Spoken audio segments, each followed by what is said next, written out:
Altså, jeg synes selvfølgelig, at nogle af dem, de finder da nogle talenter og hjælper måske nogen på vej. Men flertallet af dem, der deltager, synes jeg faktisk har noget dårligt ud af det på en eller anden led. Altså, jeg synes, de bliver brugt, og mange af de unge mennesker kan slet ikke overskue, hvad det vil indebære, at de deltager i programmet, og de kan måske heller ikke helt vurdere, om de gør noget rigtigt eller forkert.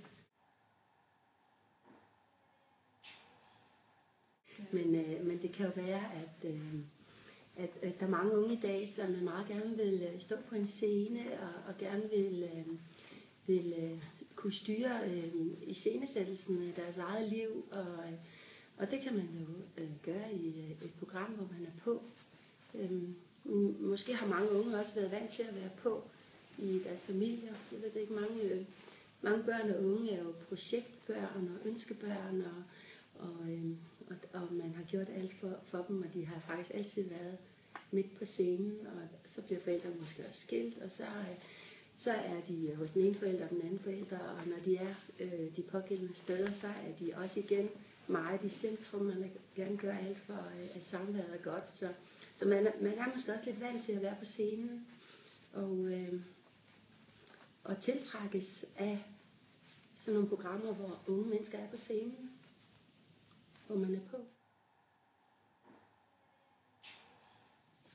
Altså man kan godt sige, at der er mange unge, der meget gerne vil være på en scene, og mange, der gerne vil være på, og mange, der måske gerne vil have sådan lidt stjerne, føle, at man er stjerne, star quality og sådan noget.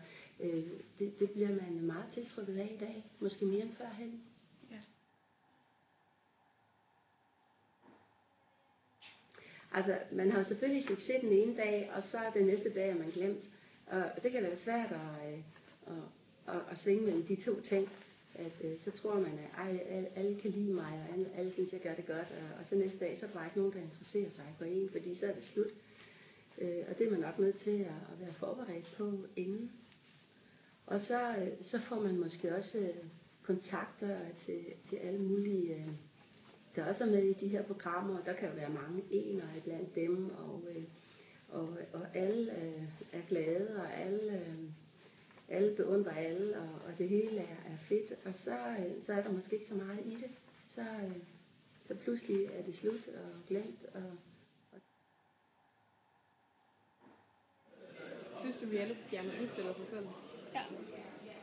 Hvordan? Jamen, for eksempel i Paradise, der er sexscenerne, og de skal jo, de skal sådan set græde foran tv og sådan noget.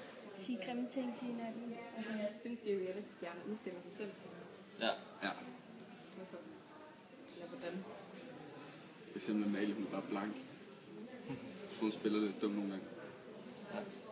Ser du reality-programmer? Ja. Og hvilke ser du? De unge mødre, og Kongen af Røverne er der. Ja. Og Paradise. Yes. Hvorfor ser du det? Fordi at det er sjovt at se, hvor meget de dummer sig. Okay. Ja. Hvad der tiltrækker dig til at se det? Det er nok underholdning i det. Og læring også. Når du går på HG, så meget om, hvordan man opfører sig. Ja. Synes du, at reality-stjerner udstiller sig selv? Ja. Hvordan? Altså for eksempel Amalie udstiller sig jo selv med at dum. Og ja, jeg tror ikke, han er så dum i virkeligheden. August er heller ikke så homoseksuel, som han viser på fjernsyn. Ser du reality-stjernerne andre steder end i tv? For eksempel Facebook, plakater? Ja, helt klart Facebook. Ja. Ser jeg meget. Damer også. Kan du nogle eventyr, som har fællestræk med reality-programmer? Nej, det tror jeg ikke. Det ved jeg ikke lige. Altså, vi har for eksempel Klodsans. Ja. Han gør jo dumme ting. Ja, det er det. Og altså, han gør jo lidt for at få opmærksomhed og sådan noget. Så kan man sige for eksempel på Paradise, der de går for at vinde penge. Og han går for at vinde prinsessen, som man kan sige er penge der. Ja, helt sikkert. Så, ser du reality-programmer? Ja, det gør. Hvorfor ser du det? Fordi jeg synes, det er meget underholdende.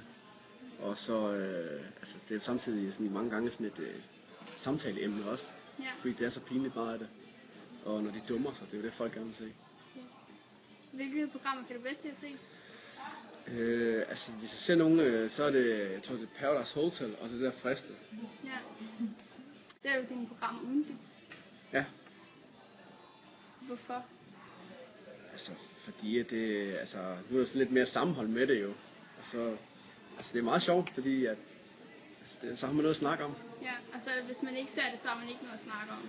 Eller i hvert fald, så er man ikke med i det. Nej, fordi altså, de sender jo et nyt afsnit hver dag i ugen der. Ja. Så skal man jo følge med. Ja. For så når man jo at få nyhederne spoilet, kan man sige. Ja. Synes du, at reality-stjerner udstiller sig selv? Ja, Hvordan? på alle måder. Altså, de er jo... altså, mange af dem, de er pinlige. Altså, jeg ved ikke, om de spiller dumme, eller om de arbejder dumme. Ja. Og så den måde, det agerer på. Og, altså, man kan godt se dem, der har lavet programmerne. Altså, det er bevidst, de har taget de typer med. Ja. For så vil de ske de forskellige ting. Også altså det der med, at de modsiger meget sig selv. Altså de grænser, de har og sådan noget der. Ja. Der kan gå to afsnit, og så, så er de faktisk ødelagt alt det, de står for selv. Ser du reality-programmer? Ja, Hvorfor ser du det? fordi jeg synes, det er sjovt at se på. Ja. Nogen skal også have tosset, nogen...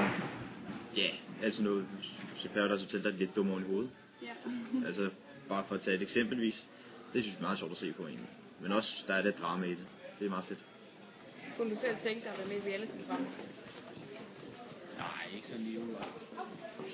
Hvorfor ikke?